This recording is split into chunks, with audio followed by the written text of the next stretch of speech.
We are told beautiful hair is long, blonde, Eurocentric, straight, smooth and silky. a lot of things that black hair tends not to be. It's sort of implemented from early. You can even think back to primary school of feeling like sort of like an outsider and other, and thinking like, why do I look so different to everybody else? Why is everyone's hair growing like downwards and why is mine growing outwards? When you grow up and you're watching all these films about princesses. Even my idols, even if they were black, such as Beyonce, they still had fake blonde hair. All my friends had straight hair, and that's when I thought that's where I should be, and I should be fitting into those roles. When I used to draw pictures of myself, I'd always draw myself with long brown hair, even though I knew that that was never going to happen. And when I look back at pictures that I drew then, it's really interesting that I wasn't actually drawing my true self. People will see you present in a certain way and just assume a certain bunch of things. With dreads and stuff like that, I could be a criminal, I could have a knife on me or what have you. My dad actually said to me recently, "Oh Ryan, I think you should cut off your hair."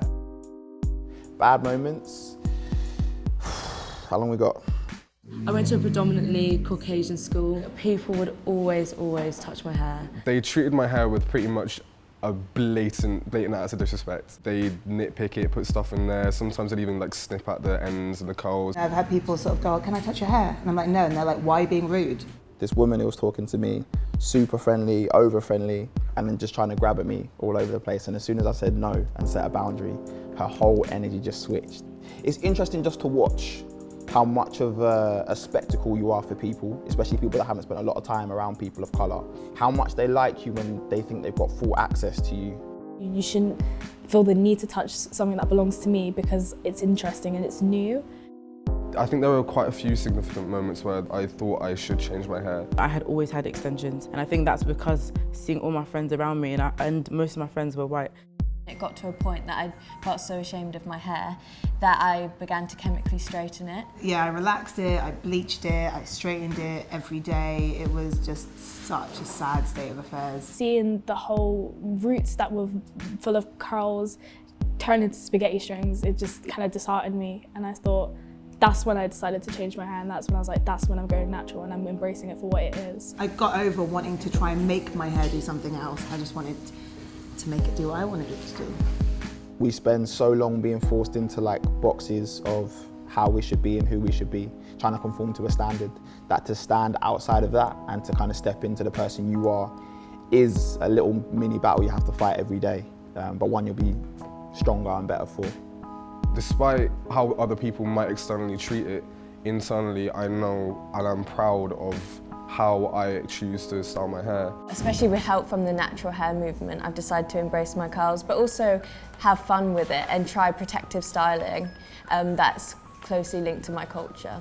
When your sister is hyping you up and talking about your hair and you're like, you look sick, you look like a boss, like, and doing your hair for you, you leave feeling like, yeah, I can do this. So I think that as well sort of builds your identity and just shapes as well like your outlook on how you see yourself.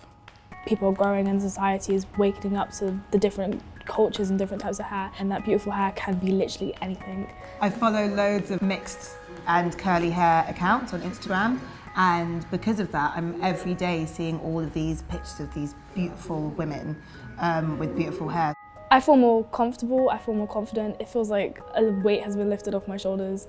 Whenever I see it and I see it in its full capacity, it just makes me smile. Blackbirds fall, blackbirds fall, blackbirds fall.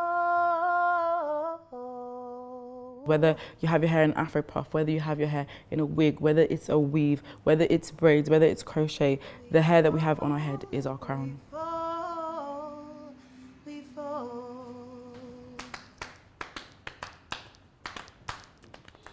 This hair is beautiful.